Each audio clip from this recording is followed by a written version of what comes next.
En su paso desde África a la isla de Eritia, que muchos identifican con la isla de León, hoy San Fernando de Cádiz, Hércules, el hijo de Zeus, hubo de cruzar el territorio del gigante Anteo, que desafiaba a luchar a todo el que pisaba sus dominios.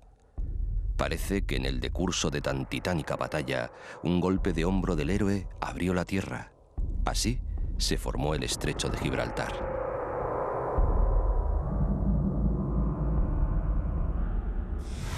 Luego Hércules, para celebrar su victoria, levantó dos columnas, los peñones de Ceuta y Gibraltar.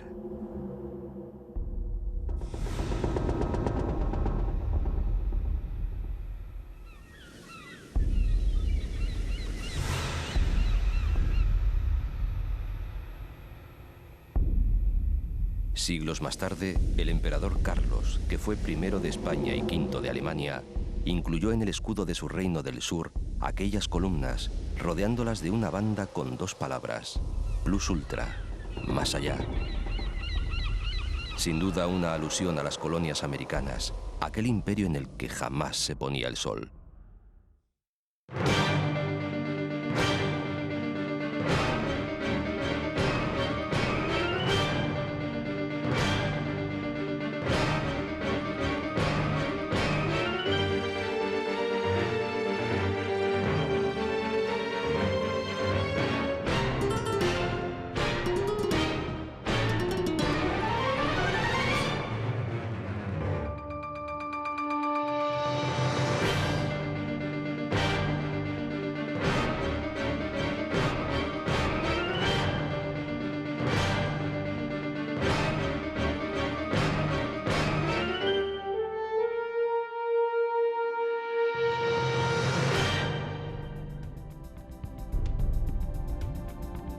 El estrecho comunica el océano Atlántico con el mar Mediterráneo a través de un pasillo que tiene una anchura de 14 kilómetros en unos puntos y que llega hasta los 65 en otros.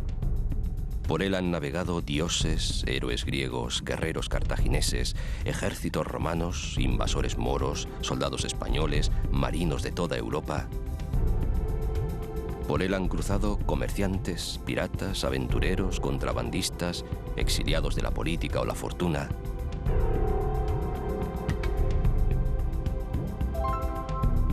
Ha sido y es parte importante de nuestra historia y nuestra cultura, y está abrigado por hermosísimas bahías que guardan ciudades legendarias.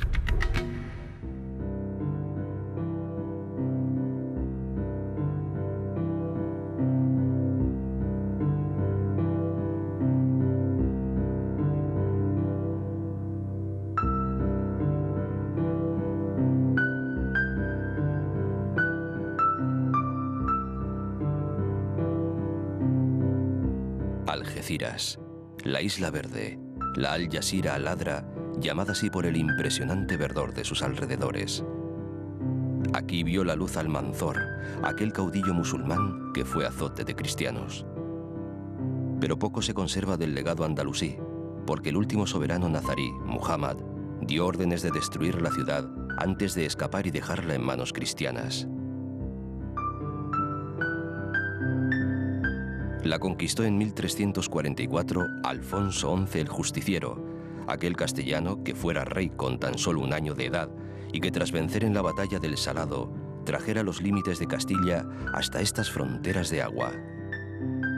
Muchos años después, de aquí partieron las fuerzas del general Castaños con una compañía de lanceros algecireños rumbo al glorioso destino de Bailén.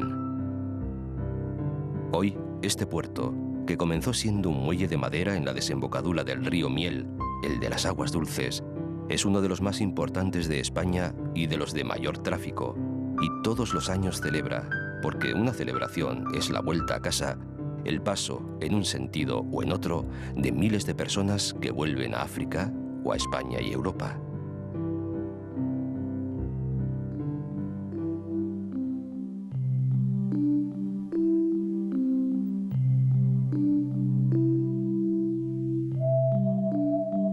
En la orilla, la antigua ciudad fenicia de Cartella, hoy San Roque, sobre un castro amurallado que desciende hacia la ribera del Guadarranque. Pomponio Mela, escritor de la primera mitad del siglo I, que era natural de esta bahía de Algeciras, señalaba: más adelante se abre un golfo en el cual está Cartella, que algunos creen es la antigua Tartesos. Cuenta la tradición y asegura una placa conmemorativa que aquí se dio el primer pase a un toro usando una muleta, el artista Manuel Ballón el Africano.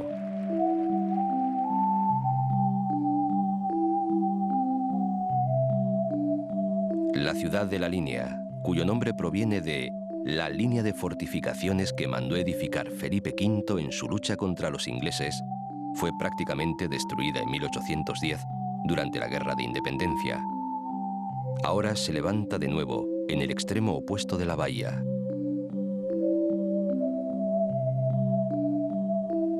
Se extiende alrededor del vértice de su plaza de toros, porque en estas latitudes no hay pueblo sin coso taurino, teniendo como fondo el Peñón, una de las míticas columnas que en la antigüedad marcaban los límites del mundo conocido. El Peñón es como la punta de una lanza, montaña áspera, recortada hacia levante, febril y bulliciosa hacia poniente, donde surge, entre un dédalo de estrechas calles, el pueblo de Gibraltar, Jebel Tarik, el monte de Tarik.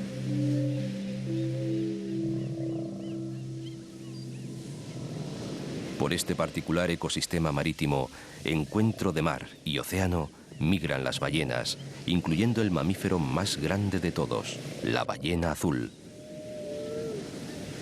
Desde luego, reina el atún, que tan buena cocina arma en estos pueblos del sur de España. Y habitan los delfines, que bailan su alegre danza de sol y agua.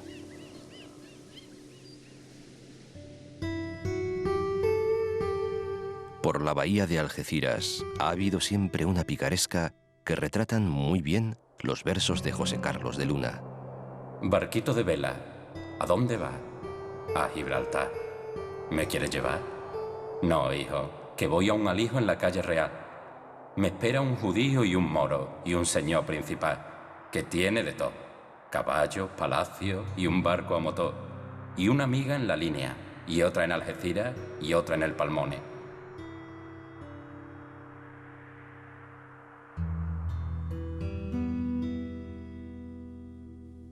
Al entrar en el Mediterráneo, desde el estrecho, el mar de Alborán, que se extiende hasta el Cabo de Gata. Y costeando el litoral africano, el Cabo de Tres Forcas. En su base este se alza la ciudad de Melilla, favorecida por sus puertos naturales que desde los más primitivos tiempos utilizaron fenicios y romanos. Los primeros la bautizaron Rusadir, y hoy la clásica ánfora sidonia es el símbolo de la ciudad y uno de sus distintivos.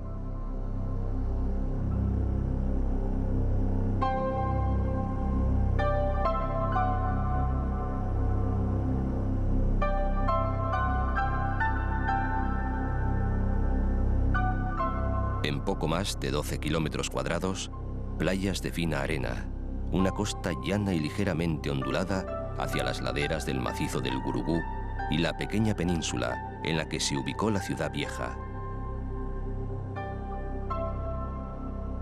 Las murallas que la defienden, cargadas de historia, alientan la leyenda de épicos lugares y grandes hazañas.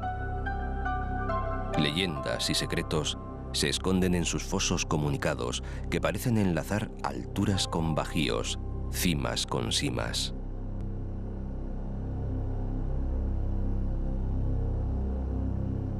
Desde el siglo XVI, Melilla se atrinchera en esta suerte de laberínticos fosos y murallones. Es lo que los lugareños llaman la ciudadela o pueblo. Fue una batalla, la de Huadrás, en 1860, la que obligó a establecer los límites actuales de la ahora ciudad autónoma.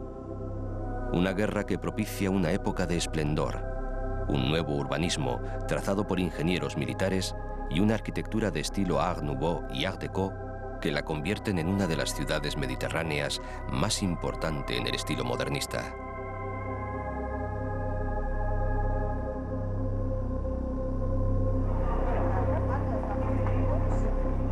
Melilla es una ciudad actual y tolerante y sigue siendo crisol de culturas que conviven formando un propio y muy especial ambiente.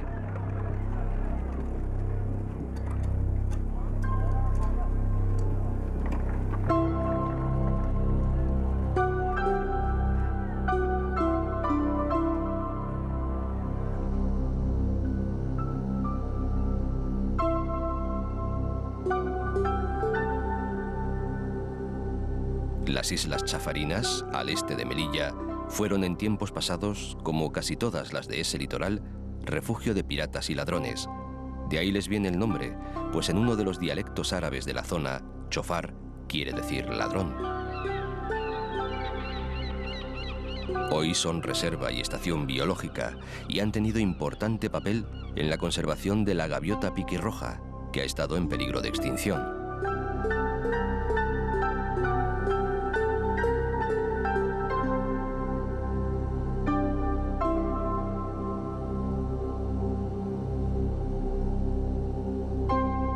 Rumbo al oeste,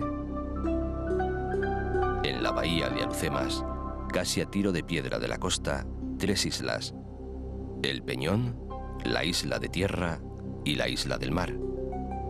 Pertenecen a España desde 1560, cuando el sultán Muley Abdalá el Galí Bilá las cedió a Felipe II para colaborar en su lucha contra el turco.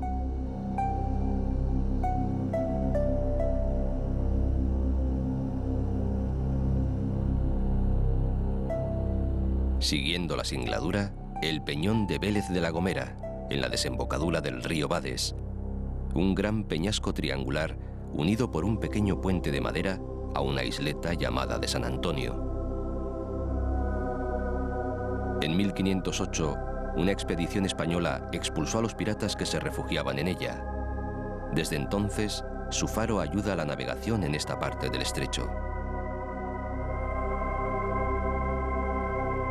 Y casi en el extremo más alto del mapa de África, frente por frente al Peñón de Gibraltar, la otra columna, Ceuta.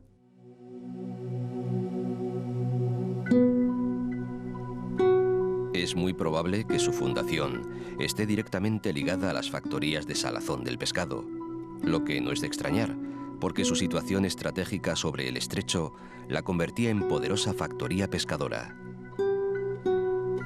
Pero no solo tuvo importancia Ceuta como sede de la industria del garum, la salsa reina de las mesas de Roma, sino como lugar de paso. El general cartaginés Aníbal, látigo de los romanos, la utilizó como base para cruzar a España. Derrotados los cartagineses, fue considerada, juntamente con Tánger, capital de facto de la Hispania Nova Ulterior Tingitana.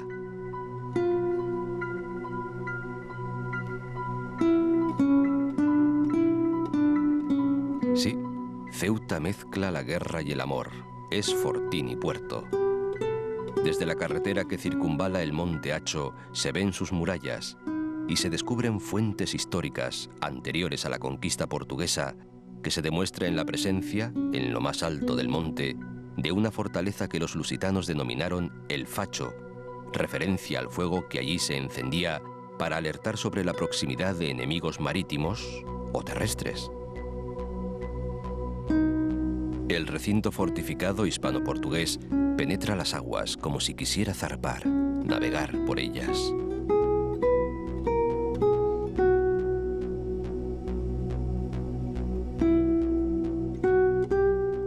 Hermoso contraste el de las piedras del murallón fortificado con los lagos artificiales del lúdico Parque Marítimo del Mediterráneo, obra modernísima del artista canario César Manrique.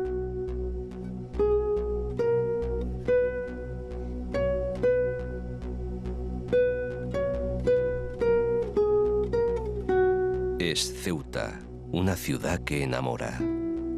Quizás porque el amor está en su historia, que fue su gobernador aquel don Julián, ofendido porque el rey don Rodrigo, hechizado por la belleza de su hija, llegó a tomarla por la fuerza.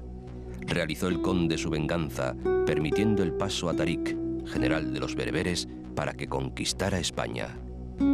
Si duermes, rey don Rodrigo, despierta por cortesía, y verás tus gentes muertas y tu batalla rompida, y tus villas y ciudades destruidas en un día. Si me pides quién lo ha hecho, yo muy bien te lo diría. Ese conde don Julián, por amores de su hija, porque se la deshonraste y más de ella no tenía.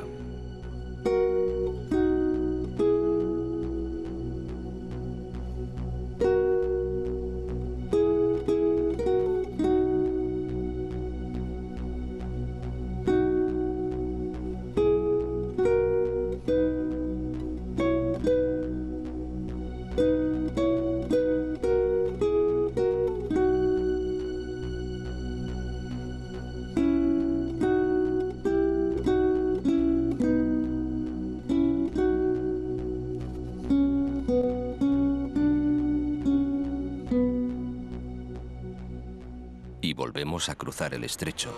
Algo aparentemente sencillo, una travesía que puede costar poco más de 1 hora o una eternidad. La vida, para los que buscan en los confines de Europa una nueva existencia.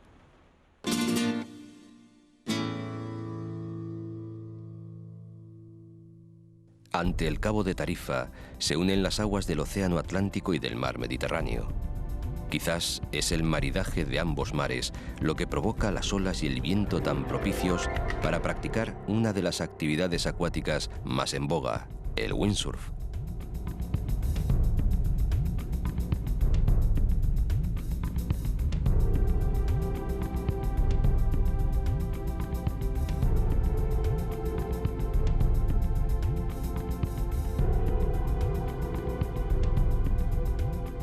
La ciudad se sitúa en la parte más angosta del estrecho, lo que la convierte en la punta meridional de Europa, la población europea más cercana al continente africano.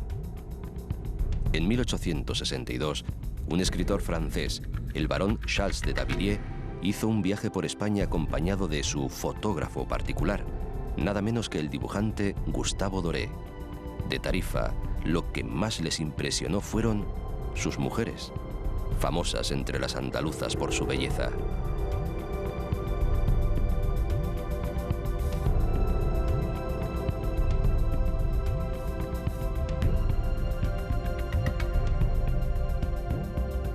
La invasión musulmana del año 711 es un hito en la historia de la península ibérica. Sabemos que Tarik desembarcó en el monte Calpe, que desde entonces se llamó Jebel Tarik, Gibraltar. Pero 1 año antes ya había hecho exploraciones otra expedición, al mando de un oscuro y extraño personaje del que no se sabe si era árabe, bereber o un español renegado, y al que daban el nombre de Tarif Ben Malik. En su exploración desembarcó, como era lógico, en el punto más cercano a la costa africana. Seguramente iban disfrazados de pescadores de atunes, eficaz atuendo para llegar a unos pueblos que vivían de la industria de la salazón. Desde entonces se llamó Tarifa. Siglos después, el rey Sancho el Bravo la reconquistó. Pero volvió a ser atacada por un ejército granadino aliado con el infante Juan, el traidor hermano del rey. Fue entonces cuando tuvo lugar la gesta de Alonso Pérez de Guzmán, a quien para siempre llamaron el Bueno. Los sitiadores tenían en su poder a su hijo y lo conminaron a entregar la plaza o a verlo morir al pie de la muralla. El trágico final lo cuentan las crónicas.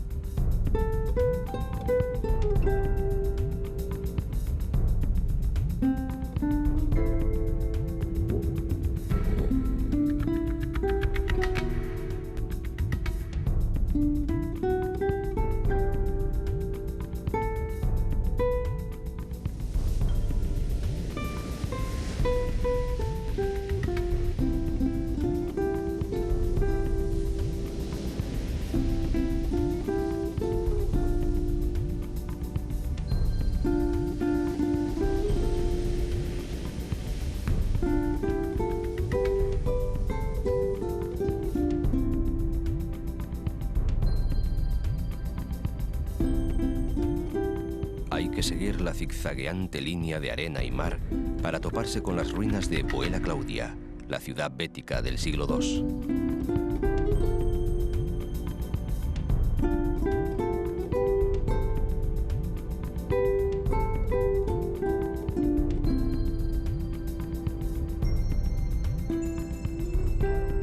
Las sierras de La Plata y San Bartolomé forman un arco que deja casi encerrada entre montañas a la ciudad romana, que se abre al mar por la ensenada de Bolonia, su mejor vía de comunicación con el exterior.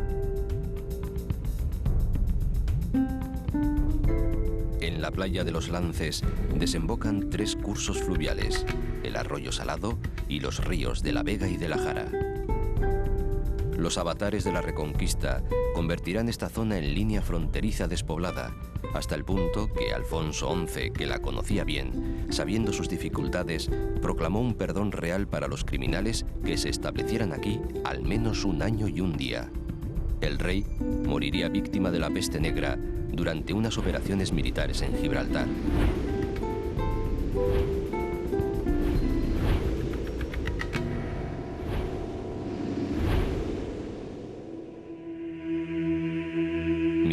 Cervantes, en La Ilustre Fregona, habla de Zahara de los atunes, llamándola el finibusterre de la picaresca, porque en la dura tarea de la almadraba se refugiaban pícaros, aventureros y perseguidos por la justicia. La almadraba, ingenio de los tartesos, fue luego arte de provecho, industria importante para todos estos pueblos del sur que supieron sacar partido al paso de los atunes en su largo viaje desde el círculo polar ártico y las costas noruegas hasta el mar Mediterráneo. Hoy, frente a donde se localizaban esas almadrabas, se erigen modernas urbanizaciones.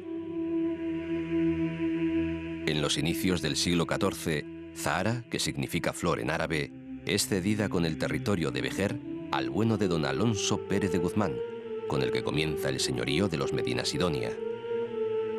A su torre castillo se refiere Cervantes cuando escribe: pero toda esta dulzura que he pintado tiene un acíbar que la amarga, y es no poder dormir sueño seguro, sin el temor de que en un instante los trasladan de Zahara a Berbería. Por esto las noches se recogen a unas torres de la marina, y tienen sus atajadores y centinelas.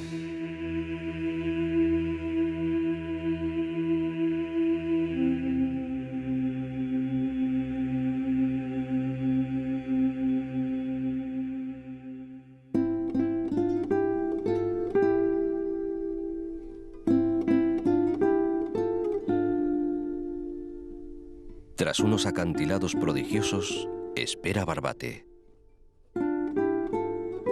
No dejan de impresionar sus marismas, lugar privilegiado, parada y fonda en las rutas migratorias de chorlitejos, patinegros y correlimos que llegan exhaustos hasta este pequeño gran paraíso procedentes del continente africano.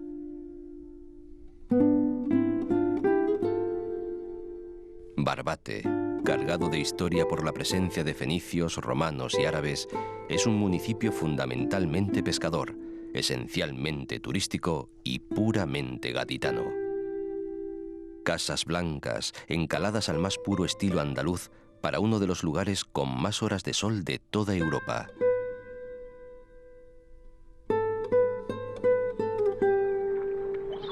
Y en su entorno todavía se puede vivir la belleza salvaje del último paraíso de estas costas.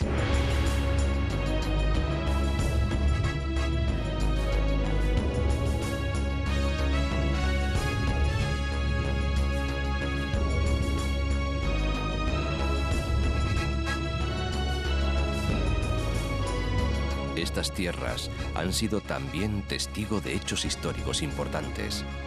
En 1311, Alfonso XI de Castilla vence a los musulmanes en la batalla del río Salado.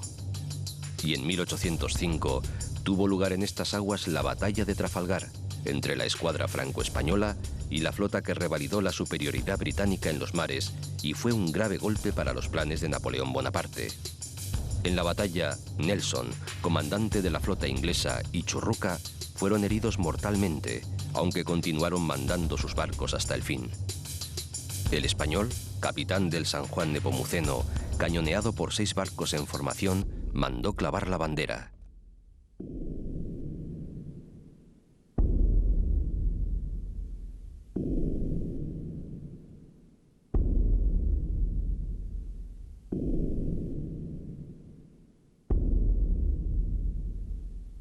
En la batalla murieron él mismo, el primer oficial, otros oficiales y 152 tripulantes.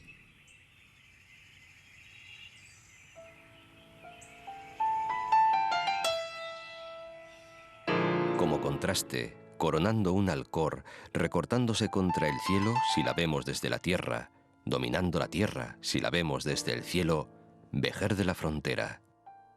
Un milagro blanco, conservado en un escenario de corsarios y berberiscos.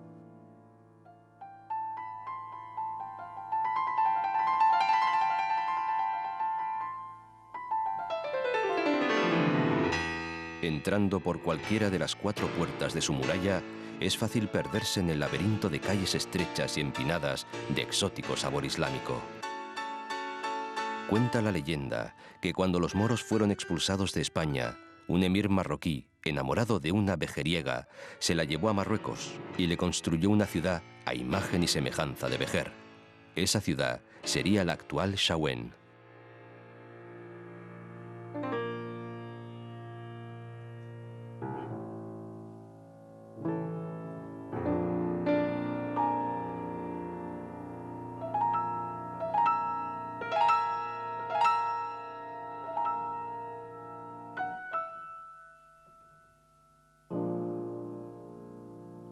Desde la privilegiada posición de su casa ducal de Medinasidonia, los Pérez de Guzmán vigilaban sus intereses en las pesquerías sin perder de vista a Barbate.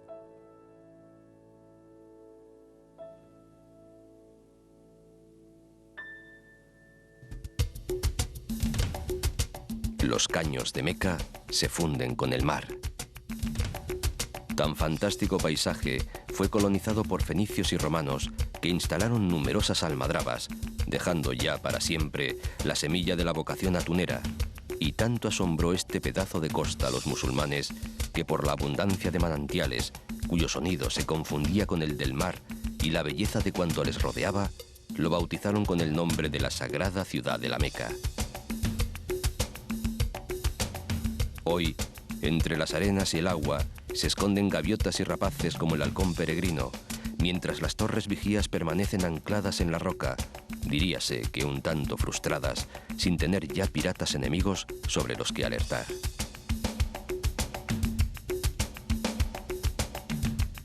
Conil es también pueblo de pescadores.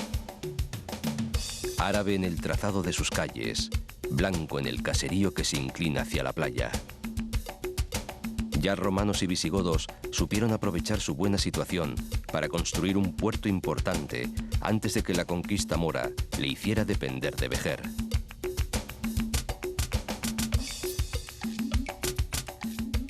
Los escarpados verticales de Cala Encendida anuncian el camino de Cádiz.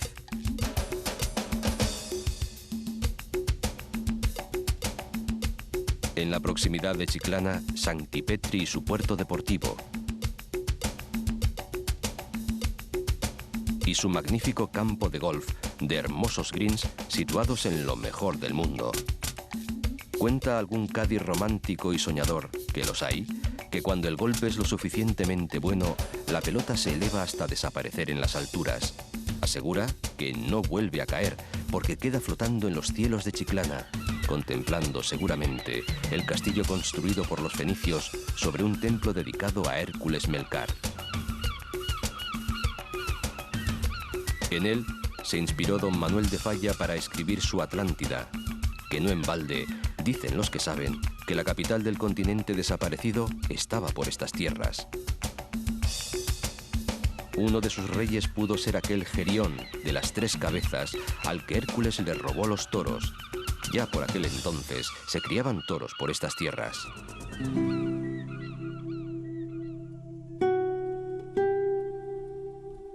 Chiclana es pueblo de marineros y labradores, toda una vida entre el mar y la tierra.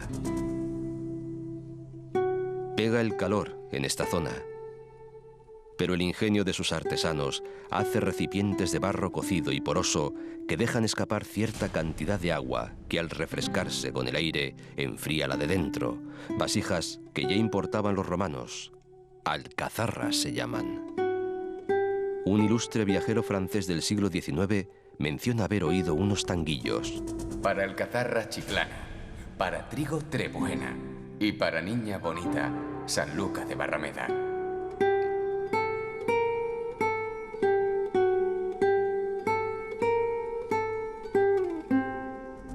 Aquí en Chiclana, en el año 1805, nació Francisco Montes, que en toda España sería conocido como Paquiro, uno de los toreros más importantes de la historia de la fiesta, autor de Tauromaquia Completa, el primer libro donde se deja, negro sobre blanco, el arte del toreo.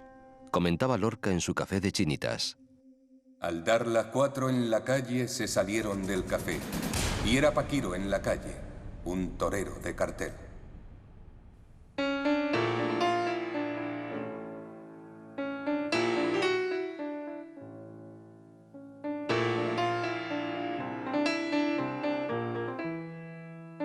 En la isla de León se ubica una de las mayores ciudades de la bahía de Cádiz, San Fernando, o la isla, patria chica de Camarón.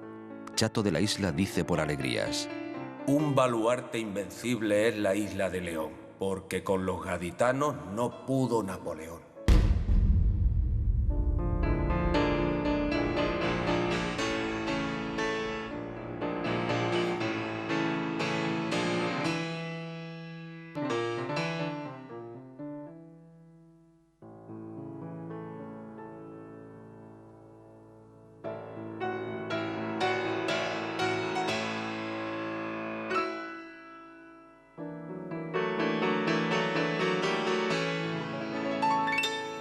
Cádiz pervive protegiéndose de los vientos, apretada en un laberinto de calles que se quiebran una y 100 veces, y como para aprovechar mejor el escaso terreno, los edificios se elevan coronados por azoteas y torres.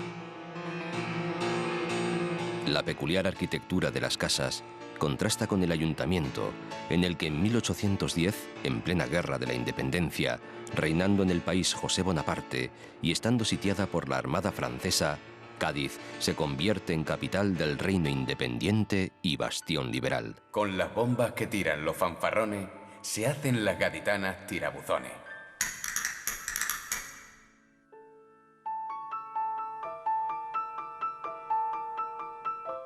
Aquí se constituyeron las Cortes del Reino de España, que darían como fruto la Constitución Liberal de 1812, la célebre Pepa, que sin embargo, 2 años después, el rey Fernando VII declararía nula y sin ningún valor ni efecto, como a los demás decretos de aquellas Cortes gaditanas.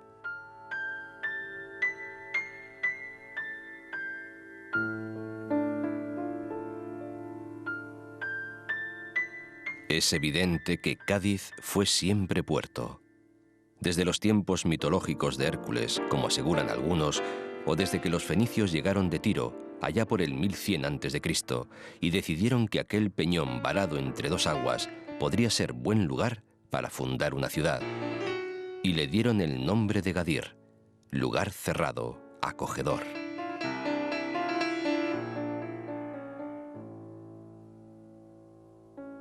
Más tarde, el puerto fue pieza estratégica en las guerras púnicas. Derrotados los cartagineses, Cádiz comienza una luna de miel con Roma. De Cádiz habían de ser los vinos, de Cádiz habían de ser las cerámicas y las ánforas, de Cádiz habían de ser los caballos, pero sobre todo, de Cádiz deberían ser las bailarinas, las improbe gaditane, como las llama Marcial, el poeta hispano-romano. Fueron célebres en todo el mundo conocido por sus bailes voluptuosos y por su manera de hacer repiquetear las bética crusmata, o sea, las castañuelas.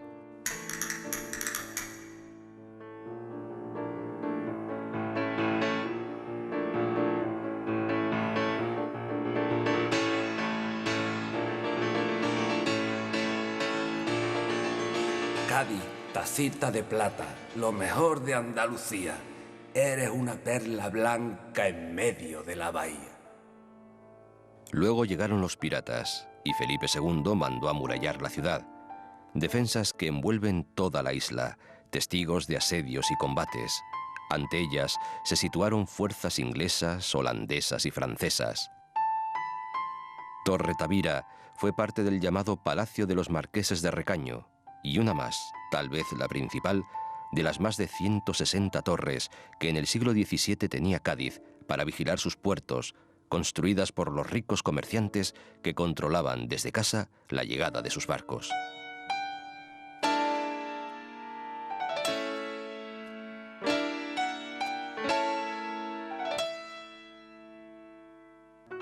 Recordaba Alberti otros tiempos. Cuando mi madre llevaba un sorbete de fresa por sombrero y el humo de los barcos aún era humo de habanero. Mulata, vuelta, bajera. Cádiz se adormecía entre fandangos y habanera y un lorito al piano quería hacer de tenor. Desde luego, mucho hay de habanero en Cádiz, sobre todo cuando se llega por mar o se recorren las callejuelas de la ciudad vieja. Fácil recuerdo al malecón habanero, olvidando quizás que fue la capital cubana la que se construyó a imagen de Cádiz, y no al contrario.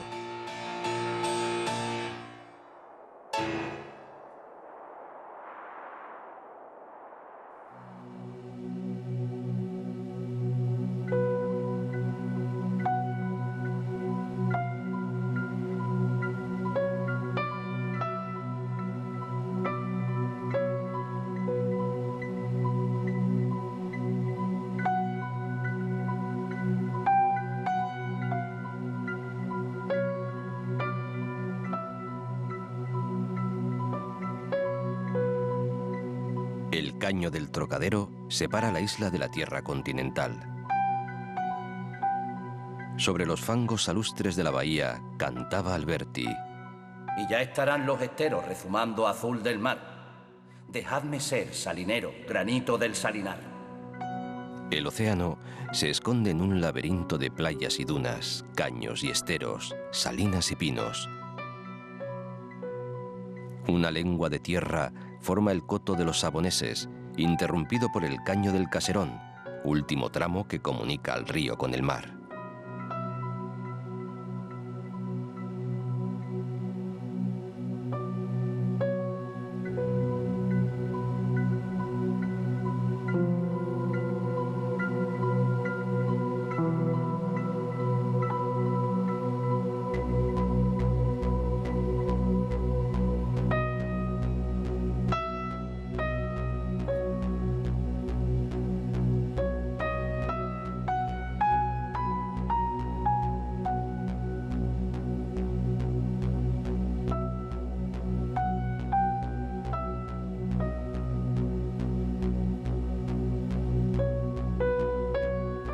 El puerto de Santa María está en la desembocadura del Guadalete, o Río del Olvido. Ahora, desde que se construyó el puente Carranza, el puerto queda a 2 pasos de la Tacita de Plata. Conoció su máximo apogeo a lo largo del siglo XVI, cuando fue sede de la Capitanía General del Mar Océano, asentamiento de la flota de Indias y punto de partida y arribada de los barcos que iban al descubrimiento. Fue lugar de residencia de Cristóbal Colón, que consiguió aquí que el cántabro Juan de la Cosa pusiera a su servicio la nao Santa María, con la que descubrirían América.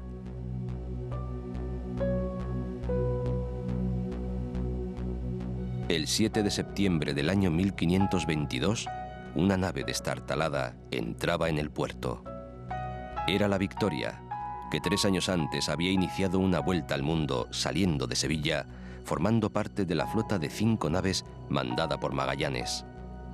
Era la única nao que volvía, y solo llegaban en ella 18 supervivientes al mando del guipuzcoano Juan Sebastián Elcano. Pero habían dado la vuelta a la tierra y traían un tesoro del que todavía disfrutamos, el conocimiento de muchas nuevas especias.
La Plaza de Toros fue inaugurada por Lagartijo en 1880. Ha visto torear a todas las grandes figuras del toreo. Aquí nació Rafael Alberti, el gran poeta que abrazó entero el siglo XX y que, reflejado en estas aguas, vio 2 veces el paso del cometa Halley. Amaba tanto estos mares de Cádiz que pidió que sus cenizas se fundieran en el agua azul de su bahía. Si mi voz muriera en tierra, llevadla al nivel del mar y dejadla en la ribera. Llevadla al nivel del mar y nombradla capitana de un blanco bajel de guerra.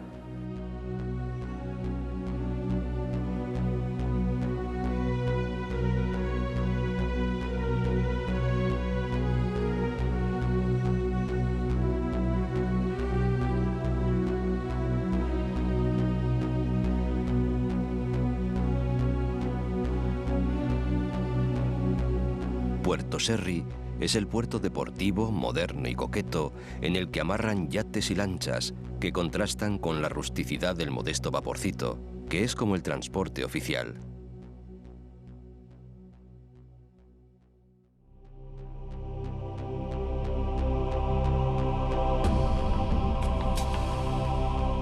Jerez, como tal, no tiene carácter de ciudad hasta la llegada de los berberiscos de Tarik, aunque el griego Jenofonte hablaba 4 siglos antes de Cristo de los caballos de la Baja Andalucía. Para que no le falte de nada, a lo largo de su historia ha sido influenciada por distintas culturas, y de ahí sus nombres: la Shera fenicia, la romana Ceret, la Sherish musulmana y finalmente la Sherez, Jerez cristiana.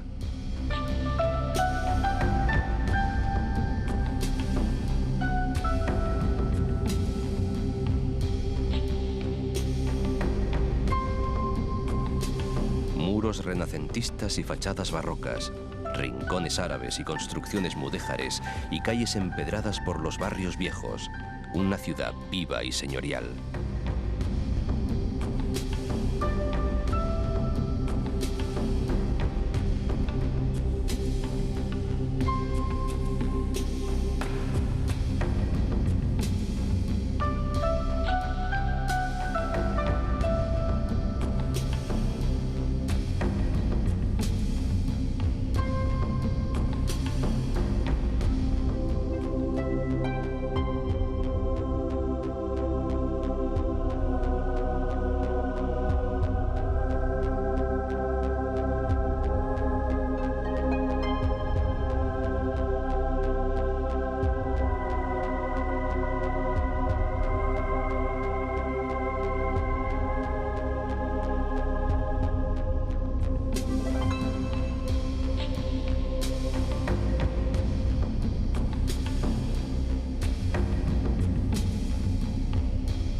Lo que hace de Jerez la ciudad conocida en todo el mundo son sus excelentes vinos, cuyas viñas se asientan sobre terrenos de albariza que dan la uva de variedad Palomino, la ideal para los mostos de esta tierra, que fue introducida por Yáñez Palomino, un caballero de la corte de Alfonso X el Sabio tras la conquista de Jerez en el año 1264.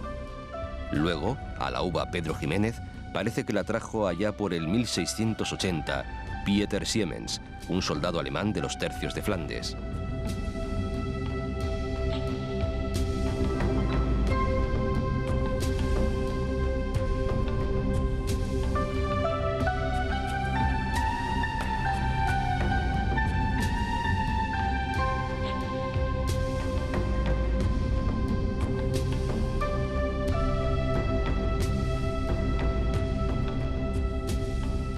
Y en medio de tanta gloria, las bodegas, verdaderas catedrales.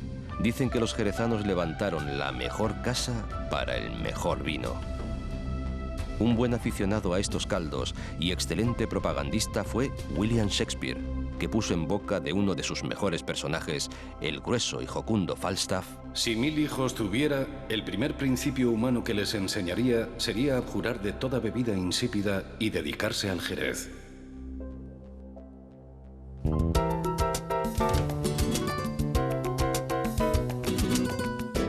Hacia occidente, la Punta de Rota, la Rabeta Ruta Árabe, el fuerte de frontera. El corazón de la ciudad es medieval. Por encima asoman los 5 torreones almenados del Castillo de la Luna, atribuido a Alfonso Pérez de Guzmán, construido sobre los restos de un ribat musulmán. Los roteños lo consideran su símbolo y lo tienen en el escudo de la villa.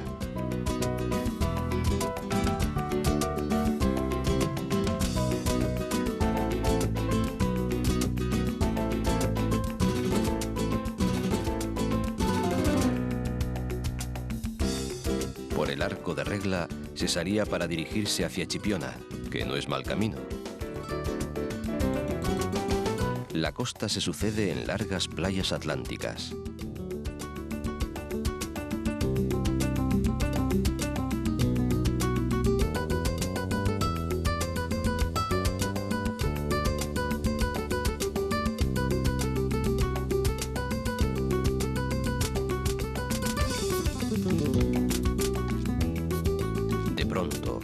como si se tratara de otra columna del mítico Hércules, que ya tan aficionado fue a estos pagos, se alza el faro de Chipiona, el más alto de España.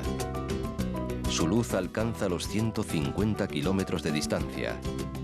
Sus paredes están hechas de piedra ostionera. Cuando se construyó, en 1867, se pusieron una sobre otra, sin amalgama alguna. Luego, el tiempo ha ido soldándolo todo, terminando por formar una sólida roca de más de 60 metros de altura. Su luz alumbra a los navegantes que pueden entrar seguros en la desembocadura del río Guadalquivir. Cuenta la tradición que a este promontorio frente al mar vinieron a parar los discípulos de San Agustín, obispo de Hipona, huyendo de los vándalos. Traían con ellos una imagen santa, la Virgen de Regla.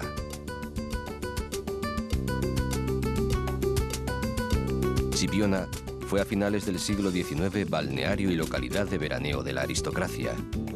Aquí acudían los duques de Montpensier y con ellos sus 3 hijas. Una de ellas, María de las Mercedes, fue la malograda esposa de Alfonso XII, rey de España. Flor efímera, pero cuyo recuerdo quedó en el pueblo español, como testimonia la conocida canción.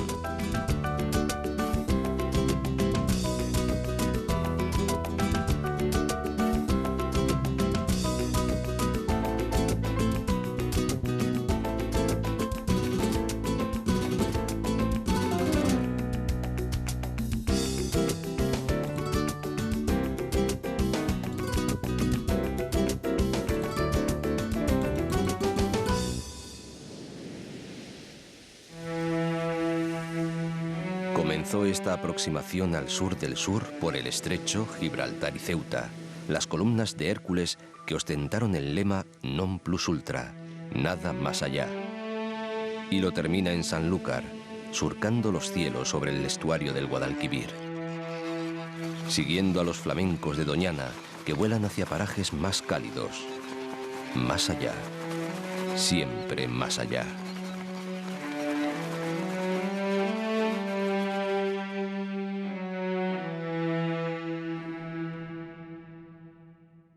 Yo voy soñando caminos de la tarde,